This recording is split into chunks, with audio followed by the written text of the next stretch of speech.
It's all in the conversation. Arrow.net, ARROE.net. All right, let's do it. Let's play it forward. Real people, real stories. Episode number 429 is with Dr. Andrea Klemes. Hi, Arrow. Hello and good morning, doctor. How are you doing today? I'm doing well. How are you? Absolutely fantastic. You're covering a subject here that needs some attention because of people like Seth Rogen and actors like that. They've made the dad bod look cool, but there's something not right here. You are correct about that one.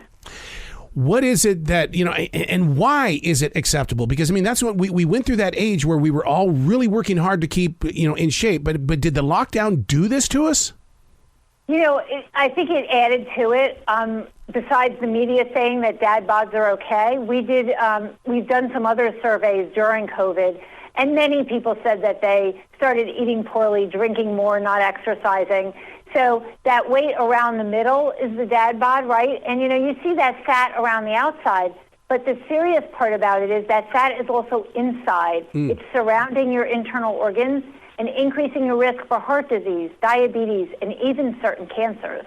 You say heart disease. I had a heart attack at 47, and I did not expect it. And it's one of those things where, I mean, it was cholesterol related, but the fact of the matter is, though, is that, I wonder if at the age of 47, if I had a dad bod. Well, you could have, or you have genetic predisposition, but the important thing is you can prevent, well, for everyone else, they could prevent the first heart attack, and you could prevent the second heart attack. In fact, in our MDVIP survey, we found that 90% of men did not know that heart disease was the leading cause of death. They thought it was cancer. So you're not alone in not knowing about this. Man, you speak a truth here because, I mean, that's when you say the first heart attack and the second heart attack, I remember looking at my cardiologist going, no, there will not be a second heart attack. But then he goes, people, they'll work real hard, but then they'll just let go and go back to their old habits. Yeah, very true. And especially having a heart attack at such a young age, you have a lot of years left to have that second one. But hopefully, you're focusing on lifestyle, diet, exercise, educating yourself, getting the appropriate screenings. I mean, it was interesting because in the MDVIP survey, 84% of men said that they felt like they were in excellent or good health, and 60% said they knew their numbers. But most hadn't had their cholesterol, their blood sugar, their blood pressure checked in a while. So they really didn't know them. They need to know how often they should get things screened and what they should really be looking for. How often should you get screened? Because, I mean, because I had the heart attack, I'm on automatic to go in there 2 and 3 times a year. But, I mean, but for the average person, is it once a year? Yeah, I mean, it's important to go in at least once a year. Like if you have an MDVIP physician, which we have all over the country, who will do an extended visit.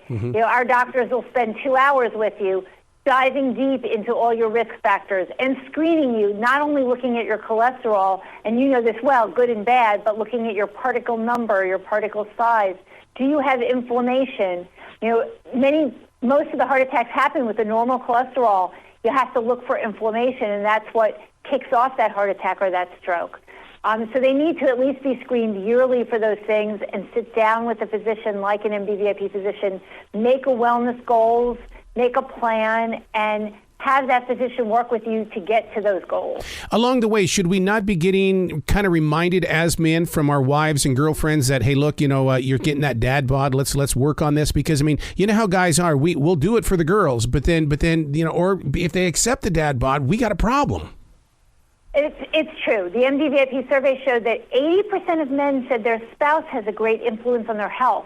And in fact, half said if their spouse was motivated to change their health, it would motivate them. So I think there's a door open here for spouses or siblings or parents to really help motivate you to understand that, we really kind of want you guys around for a long time. And so, you need to do something. Portion control and prevention, major things, right? You got it.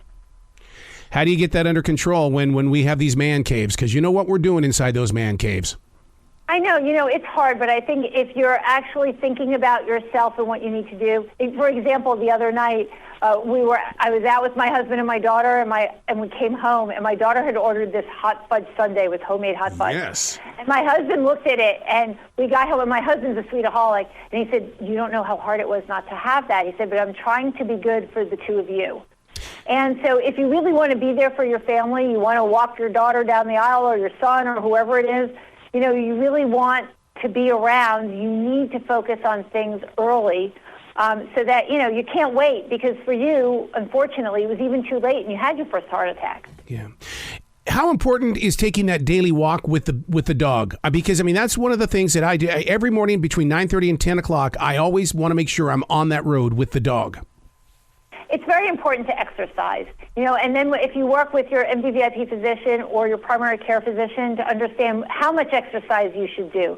But getting out and walking is better than, doing nothing, obviously, and can get you, when you're out, you're walking the dog, you can be a little more social. Your dog has, good health, so it's good for everybody. I'm probably a weird duck here, but my wife is always telling me to get rid of the large clothes that I no longer wear because they're too big, and I use that as a psychological tool because that's a reminder to tell me we're not going in that direction, mister. Well, that's good as long as you're not saving them to say you may fit into them again someday. No, I hope not. Now, what was the shocker news that you learned in doing this research? Because, you guys go in there looking for things that the average person doesn't. What shocked you? Right. I think the big shocker, mental health is such an important thing. And over 50% of men said they've never been screened or even discussed stress, anxiety, or depression with their physician. And just think what we've been through during COVID and how much this affects your overall health. So it's important to have a physician who's screening you for these things and being able to discuss them. I think the other big thing that men were reluctant to discuss with their doctors was sexual health. Yeah. So there are things that, 1 in 3 are afraid, from the MDVIP survey, 1 in 3 said they were afraid to go to the doctor because they were afraid of what they were going to hear. That's it. But I guess if you go regularly, it won't be scary, right? Right.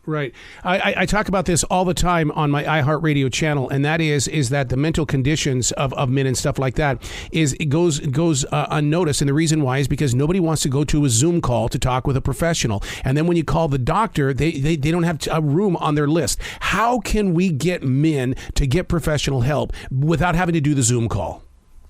Yeah, I think actually MDVIP is the perfect answer for that. We are a national network of primary care physicians that have the time to deliver personalized medicine, have you in the office, focus on prevention, wellness, and early detection, and you get that deeper patient-doctor relationship.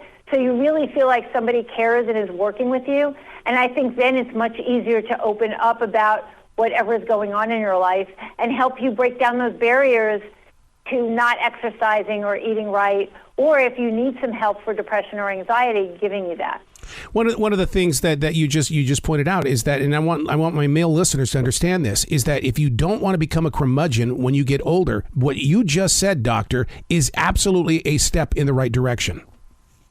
Totally. You need to focus on your health. Everybody does. I think women are a little bit more trained because we go to the gynecologist yearly when we're young. Yep. So men really need to focus on their bodies like their cars and do preventive maintenance.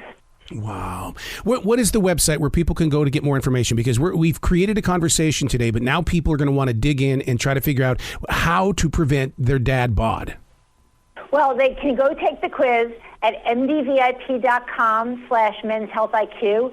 So I'd love them to take it to see how they do. And then they can learn more about MDVIP and find a physician in their area. I love it.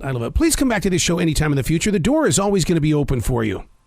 Perfect. I'd love to. Excellent. Be brilliant today, doctor. Thank you so much.